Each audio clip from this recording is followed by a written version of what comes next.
നമസ്കാരം.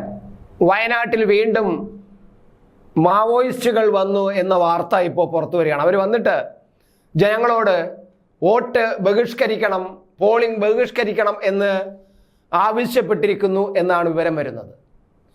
എന്നാൽ ഈ കമ്മ്യൂണിസ്റ്റ് പാർട്ടിയുടെ ഒരു തീവ്ര വിഭാഗത്തിൽപ്പെട്ടവരാണ് ഈ മാവോയിസ്റ്റുകൾ എന്ന് പറയുന്നത്. പണ്ട് അവരെ നക്സലൈറ്റുകൾ എന്നാണ് അറിയപ്പെട്ടിരുന്നത്.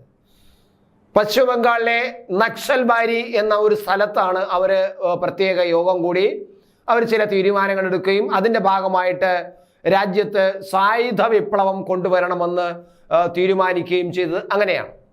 അതിൽ പ്രധാനപ്പെട്ട പല നേതാക്കളുമുണ്ട്. അങ്ങനെ ആ നേതാക്കളുടെയൊക്കെ നേതൃത്വത്തിലാണ് നക്സൽബാരി എന്നുള്ള പശ്ചിമ ബംഗാളിലെ സ്ഥലത്ത് നിന്ന് അവർ തീരുമാനിക്കുകയും ഇപ്പോൾ രാജ്യത്തുള്ള കമ്മ്യൂണിസ്റ്റ് പാർട്ടിയെ കൊണ്ട് യാതൊരു പ്രയോജനമില്ലെന്നും അവര് അധികാരത്തിന് വേണ്ടിയിട്ട് വലതുപക്ഷങ്ങളുമായിട്ടും കൂട്ടുചേരുന്ന ഒരു ടീമാണെന്നും അതുകൊണ്ട് നമ്മുടെ നാട്ടിൽ നമ്മുടെ രാജ്യത്ത് കലാപം, അതായത് സായുധ സമരവും സായുധ കലാപവും ഉണ്ടാക്കി ഭരണം പിടിച്ചെടുക്കുക തന്നെ വേണം, കമ്മ്യൂണിസ്റ്റ് രീതിയും ശൈലിയും തത്വവും ഒക്കെ പറയുന്നത് അത് തന്നെയാണ്, അതുകൊണ്ട് അത്തരത്തിലാണ് പോകേണ്ടത്. അത് ചൈനയിൽ നടന്ന വിപ്ലവവും അതുപോലെ തന്നെ മറ്റു പല രാജ്യങ്ങളിൽ നടന്ന സോവിയറ്റ് യൂണിയനിൽ നടന്ന വിപ്ലവവും ഒക്കെ അവർക്ക് ആവേശമുണ്ടാക്കി. അതിന് ഇന്ത്യ എന്ന് പറയുന്നത് ഏറ്റവും പ്രധാനമായിട്ടും ഈ ചൈനയിൽ നടന്നതുപോലെ ചൈനയിലെ ഈ ജന്മിത്വത്തിനെതിരായിട്ട്, അതായത് ഫ്യൂഡലിസത്തിനെതിരായിട്ട് അവിടെ വലിയ സമരം നടന്നത്. അതേ രീതിയിൽ രാജ്യത്തും ഭാരതത്തിലും അല്ലെങ്കിൽ ഇന്ത്യയിലും ഫ്യൂഡലിസ്റ്റ് ഭൂപ്രഭുക്കൾക്കെതിരെ നമ്മൾ സായുധ കലാപം ഉണ്ടാക്കുകയും അവരെ പിന്നെ ഉന്മൂലനം ചെയ്യണം. അതാണ് കമ്മ്യൂണിസ്റ്റ് പാർട്ടിയുടെ ഒരു സ്വഭാവം. ഉന്മൂലനം ചെയ്യണം. ഉന്മൂലനം ചെയ്യുക എന്ന് പറഞ്ഞാൽ അവരുടെ എല്ലാ തലമുറയും, ഇപ്പൊ ജീവിച്ചിരിക്കുന്ന സർവ്വ തലമുറയെയും കൊന്നൊടുക്കുക എന്നതാണ് ആ രീതി. അതാണ് കമ്മ്യൂണിസ്റ്റ് പാർട്ടിയുടെ ഒരു വാക്കിന്റെ അർത്ഥം എന്ന് പറയുന്നത്. ഉന്മൂലനം എന്ന് പറഞ്ഞാൽ ഈ ഫ്യൂഡലിസ്റ്റ് വ്യവസ്ഥ അനുസരിച്ച് ഫ്യൂഡലിസ്റ്റുകളായിട്ട് നിൽക്കുന്ന ജന്മിത്വ വാഴ്ച അവസാനിപ്പിക്കാൻ ജന്മികളായി നിൽക്കുന്ന ഭൂമിയുടെ അവകാശികളായിട്ട് നിൽക്കുന്ന ഈ ജന്മികളെ മുഴുവനും കൊന്നൊടുക്കുക. അത് ഇപ്പോൾ പിറന്ന കുഞ്ഞു മുതൽ ഇപ്പോൾ ജീവിച്ചിരിക്കുന്ന ഏറ്റവും തലമുതിർന്ന ആളിനെ വരെ കൊന്നൊടുക്കുക. അതാണ് ഉന്മൂലനം എന്ന് അർത്ഥമാക്കുന്നത്. അങ്ങനെ ഉന്മൂലന സിദ്ധാന്തത്തിൽ വിശ്വസിക്കുന്ന ഒരു വിഭാഗമാണ് ഈ മാവോയിസ്റ്റുകൾ എന്ന് പറയുന്നത്. അവർ ഇപ്പോഴും ആ പഴയ സിദ്ധാന്തത്തിനെയും ഇങ്ങനെ മുറുകെ പിടിച്ച് അവർ നടക്കുകയാണ്. കാട്ടിൽ ഒളിച്ച് ജീവിക്കുന്നു, കഷ്ടപ്പെട്ട് ജീവിക്കുന്നു, കാട്ടിലെ പിന്നെ കാട്ടുമൃഗങ്ങളുടെ ആക്രമണത്തിന് നേരിടേണ്ടി വരുന്നു, ചിലപ്പോൾ ആഹാരം കഴിക്കും, ചിലപ്പോൾ കാട്ടിലെ വെള്ളം കുടിക്കും. അങ്ങനെ ഒരു പിന്നെ ത്യാഗം സഹിച്ചാണ് ഇപ്പോൾ പ്രവർത്തിക്കുന്നത്. അവരുടെ കയ്യിലുള്ള ഒരേ ഒരു തോക്കാണ് അവരുടെ ആയുധം എന്ന് പറയുന്നത്. അവർക്ക് ഒരു മനസ്സിന് ധൈര്യം കൊടുക്കുന്നത് ആ തോക്കാണ്. അങ്ങനെയുള്ളവരാണ് ഈ മാവോയിസ്റ്റുകൾ എന്ന് പറയുന്നത്. ഇപ്പൊ അത് വടക്കേ ഇന്ത്യയിൽ പലയിടത്തുമുണ്ട്, കേരളത്തിലും അതുണ്ട്. കേരളത്തിലെ തമിഴ്നാട്, കർണാടക, പിന്നെ കേരള വനങ്ങളിലാണ് ഇവരിങ്ങനെ വിഹരിക്കുന്നത്.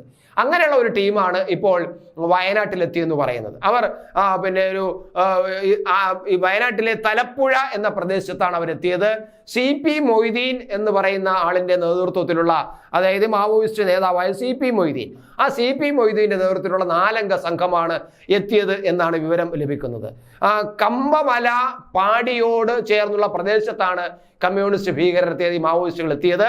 ലോക്സഭാ തെരഞ്ഞെടുപ്പ് ബഹിഷ്കരിക്കാൻ ആഹ്വാനം ചെയ്തതായി നാട്ടുകാർ പറയുന്നുണ്ട്.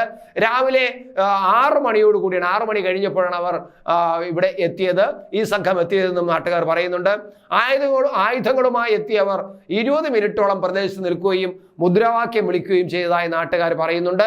കഴിഞ്ഞ കുറച്ച് ദിവസങ്ങളായി മേഖലയിൽ കമ്മ്യൂണിസ്റ്റ് ഭീകരരുടെ സാന്നിധ്യമുണ്ടെന്ന് ഇന്റലിജൻസ് റിപ്പോർട്ട് ഉണ്ടായിരുന്നു. അതിനിടയിലാണ് നാട്ടുകാരെ ഭീതിയിലാക്കിക്കൊണ്ട് പരസ്യമായി ഭീകരർ എത്തിയതെന്നും വാർത്തകൾ വരുന്നുണ്ട്. 6 മാസം മുമ്പാണ് വനം വകുപ്പ് കോർപ്പറേഷന്റെ ഓഫീസ് കമ്മ്യൂണിസ്റ്റ് ഭീകരർ അടിച്ചു തകർത്തത്, ഇവിടെ തന്നെ വയനാട്ടിൽ തന്നെ.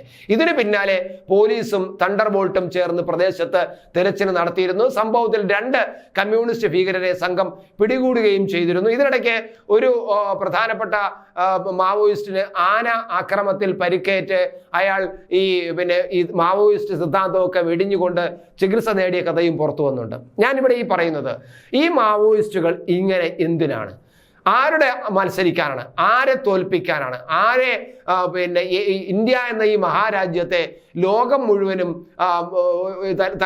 ലോകത്തിനും ഒക്കെ ഇപ്പോൾ ആയുധം വിൽക്കുന്ന ഒരു രാജ്യമായിട്ട് നമ്മുടെ ഇന്ത്യ മാറി. പണ്ടത്തെ നക്സൽ ബാരി എന്ന പശ്ചിമ ബംഗാളിൽ ഇരുന്ന് കൂടിയപ്പോൾ കണ്ട ഇന്ത്യയല്ല ഇപ്പോഴത്തെ ഇന്ത്യ.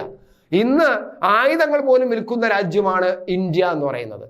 ആ ഇന്ത്യയോട് മത്സരിക്കാനാണ്, ആ ഇന്ത്യയുടെ ഭരണകൂടത്തോട് മത്സരിക്കാനാണ് ഈ 5-6 പേര് കാട്ടിൽ ഇങ്ങനെ കഷ്ടപ്പെട്ട് അവരുടെ ജീവിതം പാഴാക്കുന്നത്. സത്യത്തിൽ ഇവരെ കാര്യങ്ങൾ പറഞ്ഞ് മനസ്സിലാക്കാൻ ഇവിടുത്തെ യഥാർത്ഥ കമ്മ്യൂണിസ്റ്റുകൾ തയ്യാറാവണം. ഇല്ലെങ്കിൽ ഇവർ മെയിൻ സ്ട്രീമിൽ, നമ്മുടെ നാട്ടിലെ ജനങ്ങളുടെ മെയിൻ സ്ട്രീമിലേക്ക് ഇറങ്ങി വന്ന് ഇവർ കാര്യങ്ങൾ മനസ്സിലാക്കണം. ഇങ്ങനെ കാട്ടിൽ ഒളിച്ചു കിടന്ന് അവർ സ്വയം നശിച്ച് സ്വയം ജീവിതം കളഞ്ഞ് എന്തിനാണ് ഇങ്ങനെ പ്രവർത്തിക്കുന്നതെന്ന് പലപ്പോഴും എനിക്ക് തോന്നിയിട്ടുണ്ട്. അത് തീർച്ചയായിട്ടും ഈ മാവോയിസ്റ്റ് നേതാക്കൾ ചിന്തിക്കേണ്ടത് തന്നെയാണ്.